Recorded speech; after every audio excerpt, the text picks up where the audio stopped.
One second. Oh, there.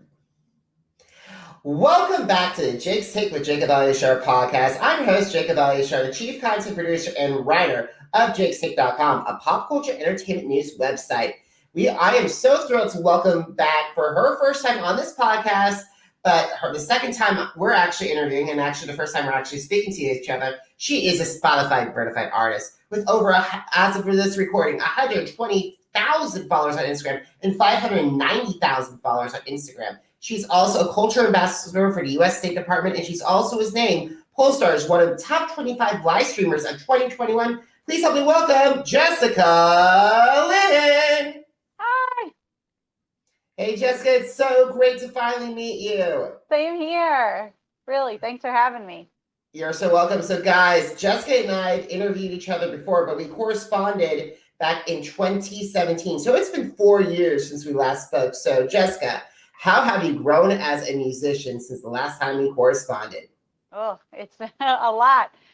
We started internationally touring in 2016. So since then, I've been to over 15 countries around the globe playing music, and had a top 40 single on country radio. We had a top 10 album this week on iTunes. So a lot of really exciting stuff is happening.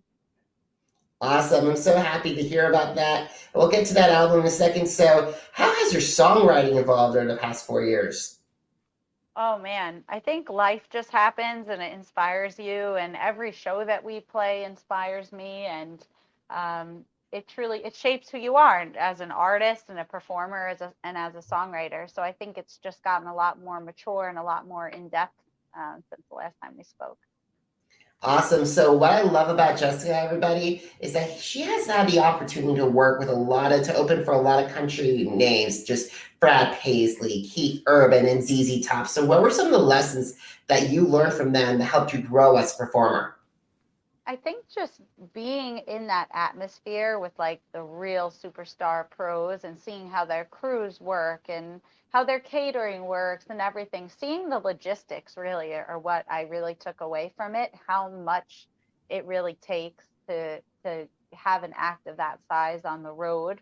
And of course, you just learn different things that help you with your own touring and your own logistical things. And also just watching their live shows from such close proximity right backstage is also really cool to kind of see the workings of everything.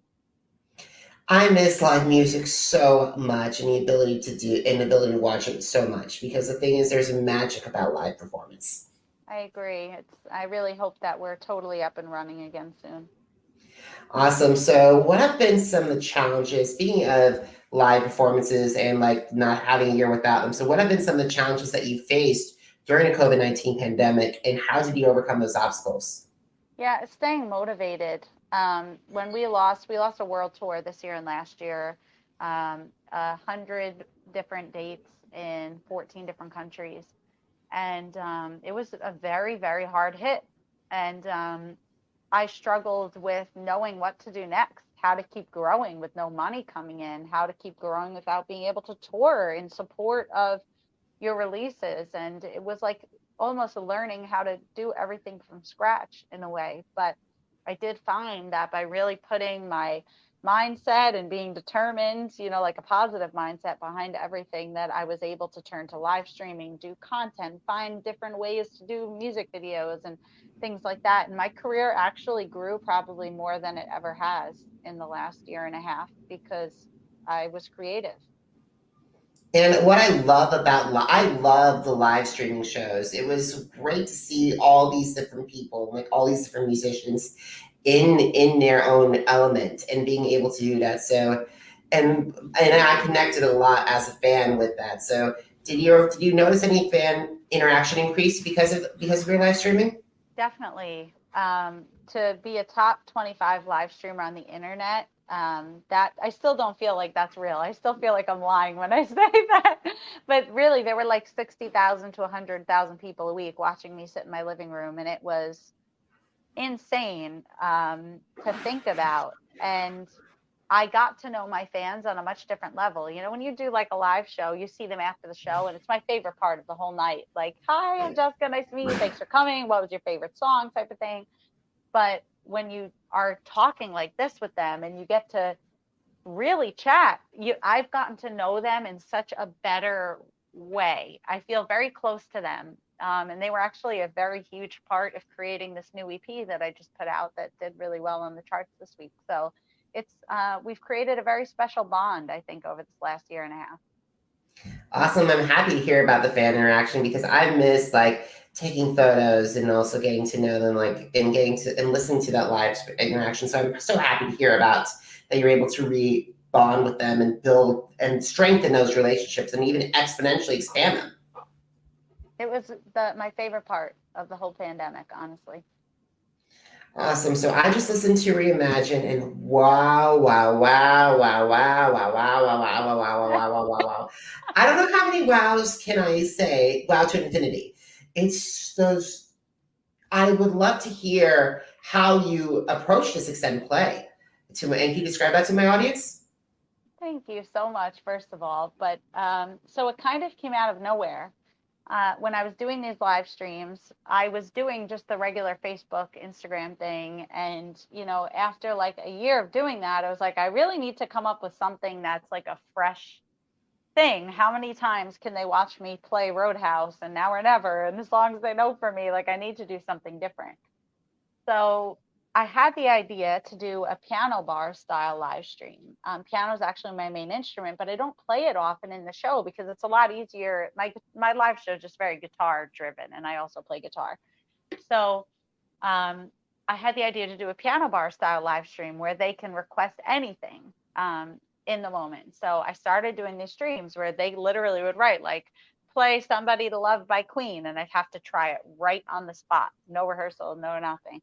Try Billy Joel, Piano Man, try Christina Aguilera, do Britney Spears, do this, do that, do that. And it pushed me so much as a musician. We're still doing them, the live streams, because they've become such a part of like who I am and how I am with my fans. And they're very special to me, and it pushed me in ways I never thought I could be pushed. Singing notes I never knew I could sing, playing chords I never knew before, because of all these different genres and things that I was forced to do pretty much.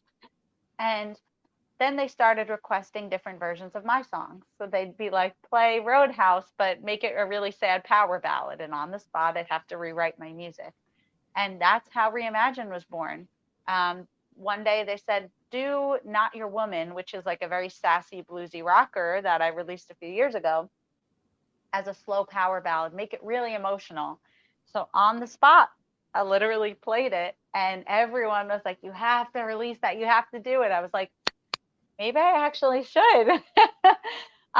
So then I chose 4 songs that were very special to me and special to my fans, the ones that were very popular or had a special meaning. And that's how it was. So that's how it came out. That's incredible. And like, by the way, when you're mentioning the covers, it reminds me like karaoke. My instant thing is like Kelly Clarkson's go-to karaoke with like she and her production crew had to learn at least that her band had to learn that song for almost 5 minutes. So I gotta say, or an hour. So good on you.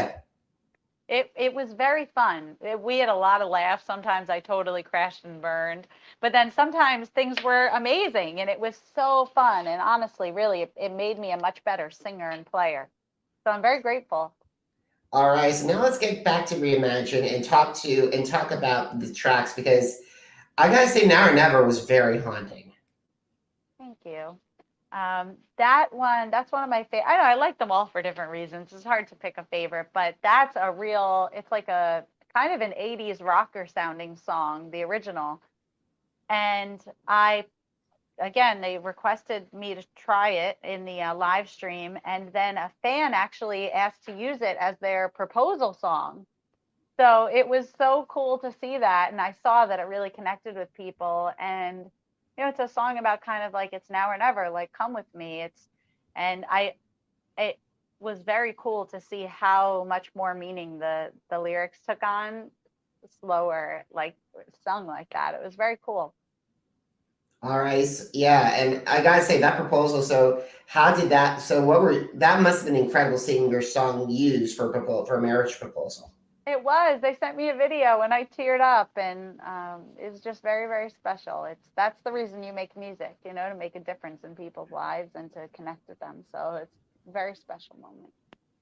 100%. So Not Your Woman is bam, that hit like a ton of bricks. That was like so impactful, so very impactful song. So how did you decide to rearrange Not Your Woman That Way?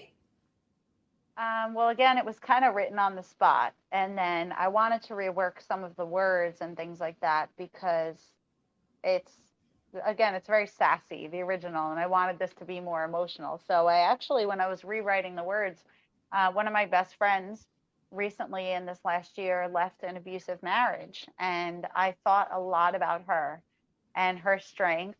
And she's actually here from a whole nother country. So it's like, she it took so much power within her to have the strength to leave, and it that story really inspired me. And when I was rewriting the song, I thought a lot about her and just how her strength and resilience, and the lyrics actually came quite easy, and I thought about that a lot while I was singing. I hope that on behalf of my audience, I hope that she's in a better place right now. Thank She's in you. a better place of mind. She is flourishing. She is doing the best she has ever been. I'm so proud of her. That's so wonderful to hear. That is so wonderful to hear. All right, so let's talk about Pretty. Pretty is my story of self-acceptance. That's I don't want to say the most honest on the record because they all are, and they're all a very big piece of me, but that is truly my story. Names of girls I thought were beautiful and wanted to look like, things I'm self-conscious about with my own body. And I think it's a really important story to tell. It's the song that's the closest to the original version, but I wanted to tell it in a more stripped back way, I guess you can say. And I did change some of the chords and some of the lyrics. And I think a song like that also just takes on a lot more meaning when it's just girl to girl or girl to another person rather than having the band playing it with me. I agree because having that intimate moment when when it's just you and no backing band, it's very vulnerable. Yeah, and I think that's the way that song should be, and I saw that. We don't play that song often because it's such a tender song, and we do a lot of big festivals and things like that where you got to keep the energy up, and just kind of the wrong atmosphere for a song like that a lot. But whenever we did theater shows or I did mentoring things with kids, I do a lot of that. That was always a song that we would pull out, and I would always just play it alone on the guitar. And I cannot tell you, I could never get through that song without crying because I would look out in the audience and literally see people from 6 to 66, both men and women, little girls, little boys crying every time I did it. And then I would cry. And then it was like, wow, like we have the same story, and that is just so beautiful.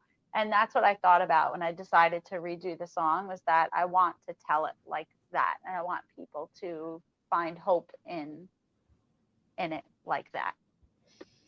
And I'm glad that you did that. And I know it doesn't feel, and I know you do that. And it sounds like, and hearing that, and like hearing her describing that that entire thing, just it's like having a beautiful communal moment.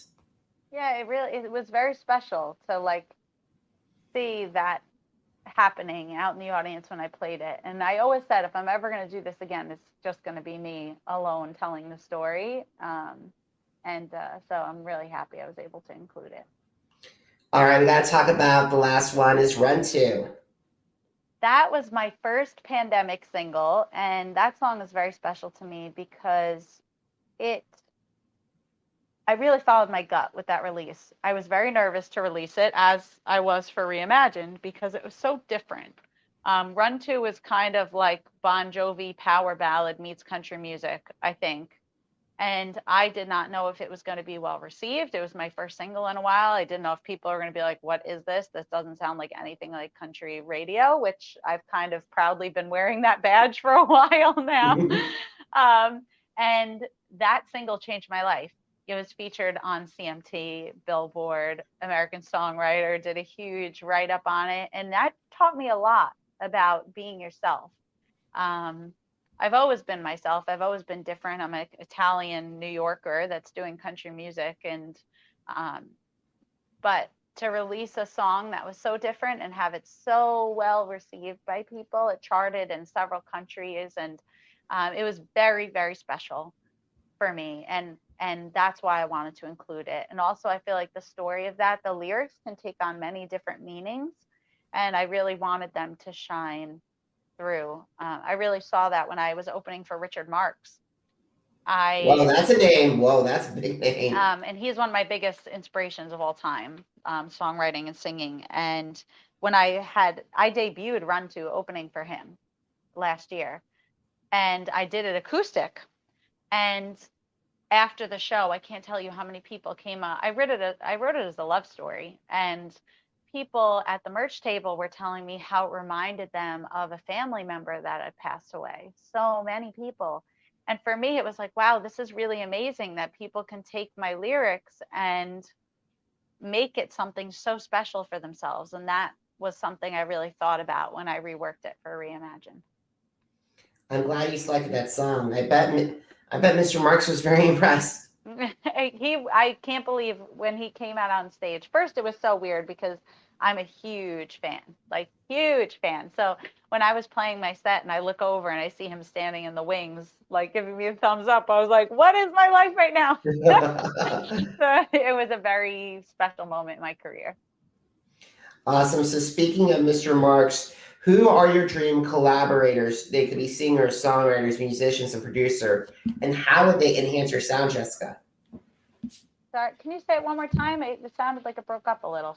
Oh, my apologies. Who are your dream collaborators? Singers, songwriters, producers, and how would they enhance your sound? Okay, sorry about that. I've collabed with a lot of different people, a lot of different writers in Nashville. I've recorded in Nashville. I've recorded in Belgium. I've recorded in New York. So for me, I like to do the unusual. And again, it just kind of fits more with my story. Actually, my top 50 single, my first one on country radio, was recorded in Belgium and co-written there. So it's kind of cool. And I think working with all these different people just kind of plays more into my story of being unique and being a little bit different. And that's incredible because in all honesty, with country music now, between Lil Nas X and with you, what you're doing with all the different stuff with that, country's a lot more than it used to be like 20, 30 years ago. Yeah, I agree. And I think that's really cool because my biggest compliment I get after shows is I don't like country music, but I like you. And I think that's really cool that music can kind of transcend genre and barriers. Awesome. So we got to start winding down our conversation. What are your favorite social media platforms and why do they stand out? I like Facebook, honestly, the most, even though the young kids call it the old people platform. I guess I'm getting old, but I like it because you could do the most. You could put links, you could put videos, you could do photos. Like for me as an artist, I want to get to show people a lot of different stuff. And I find that the easiest way to connect with people. Awesome. So I know I asked you this question 4 years ago, but I got to ask it one more time. So if you had the opportunity to meet with recording artists who are interested in advancing their careers in the music industry, what advice would you share with them? So what advice would I give to like a starting artist? Yes. I would say just always be yourself. People are always going to come into your path and say, oh, well, look like this and this will help you, or sound like this and this will help you. Sounding and looking like anybody else never did anybody any good. Like you have to look at the great singer-songwriters and artists of like our time, you know, like think about people like Freddie Mercury or, you know, like Celine Dion or like Mariah Carey, like the superstars. They are all so unique. You hear them on the radio and you know immediately that that's who it is. We have lost that in modern music, which I think is really sad. I mean, I turn on the radio and everybody sounds the same almost. I can't tell who's who. And that's a problem for me. I don't find a lot of inspiration in modern music because it's very cookie cutter. And I think that music needs to start going back to when individuality was encouraged and celebrated. And I think it's really important to hold on to that and to make music that you want to make, and music that you're going to be proud of at the end of the day, that represents who you are and who you want to be. Awesome. So one last question. Where can my audience find your music? That's number one. And number two, how can they connect with you? So my music's on every digital platform: iTunes, Apple Music, Spotify, Pandora, and my website is jessicalynmusic.org. That has links to everything, and I'm on every social media platform if you just search Jessica Lynn Music. Awesome, guys. Now, if you missed an episode of the Jake's Take with Jacob Elyachar podcast, visit our pages on Apple Podcasts, Deezer, Google Podcasts, Spotify, and Spreaker. Just type in Jacob Elyachar, JACOBELYACHAR. And guys, are you on social media? Because I'm on social media too. Subscribe and follow me on Facebook, Instagram, Twitter, and YouTube. Jacob Elyachar, JACOBELYACHAR. Jessica, Jake's Take is celebrating its 10th anniversary this year. Congratulations! Thank you so much. And you guys can read my interview with my 2017 conversation and my review takes on Jessica's music on jakes-shake.com. Once again, jakes-shake.com. Now, if you're financially able to, please consider heading to my PayPal channel to help keep Jake's Take and my platform up and running. I've been doing this for over 10 years, and I would appreciate all the support if you're financially able to. If not, a good subscription or a 5-star review on iTunes or a social media follow will be equally helpful. So thank you very much in advance. Jessica, it has been an incredible ride. I am so grateful we got to talk. Let's not wait 4 more years until we last speak with each other. Yeah, I would love that. Thank you so much for having me, and congratulations on your 10 years. Thank you very much, Jessica. And thank you so much, everybody. Until next time, have a fantastic one. Goodbye.